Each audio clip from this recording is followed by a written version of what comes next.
donc on peut comme ça regrouper les runes par thème, et si on peut le faire, c'est que le travail donc d'attribution des noms et des symboles à tous ces signes, qui sont quand même des signes arbitraires, puisque, je ne l'ai pas dit, mais les runes reprennent exactement la forme des étoiles.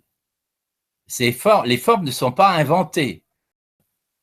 Les traits qui relient les étoiles entre elles donnent exactement les traits qui permettent de dessiner les runes en tant que signes.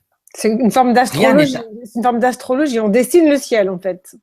On dessine le ciel qu'on voit. Il n'y a pas d'invention là-dedans. C'est exactement la forme. Les runes ont la forme exacte des étoiles qui sont reliées entre elles par des traits. C'est tout. Alors, c'est ça, d'ailleurs, qui m'a mis sur la voie. C'est comme ça que j'ai découvert, à la suite de cette voix qui m'avait fait une sorte de reproche en disant mais t'as rien compris, en fait, cherche dans le ciel et tu vas trouver.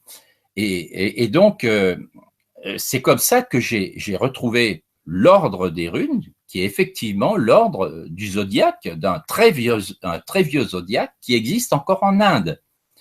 Et c'est ce zodiaque en Inde, ça s'appelle le zodiaque des nakshatras, c'est-à-dire des puissances du firmament. En sanskrit, ça s'appelle les puissances du firmament. Alors, évidemment, les formes qu'ont ces étoiles en Inde, c'est les mêmes. Ce sont les mêmes étoiles. Et c'est comme ça que j'ai pu faire le lien, n'est-ce pas? Il y a quelque chose de tout à fait objectif là-dedans. Je n'ai rien inventé, j'ai repris l'ordre qui était donné des nakshatras, j'ai repéré les formes des nakshatras et j'ai compris que ces formes, c'était exactement, et dans l'ordre, les formes des runes. Voilà.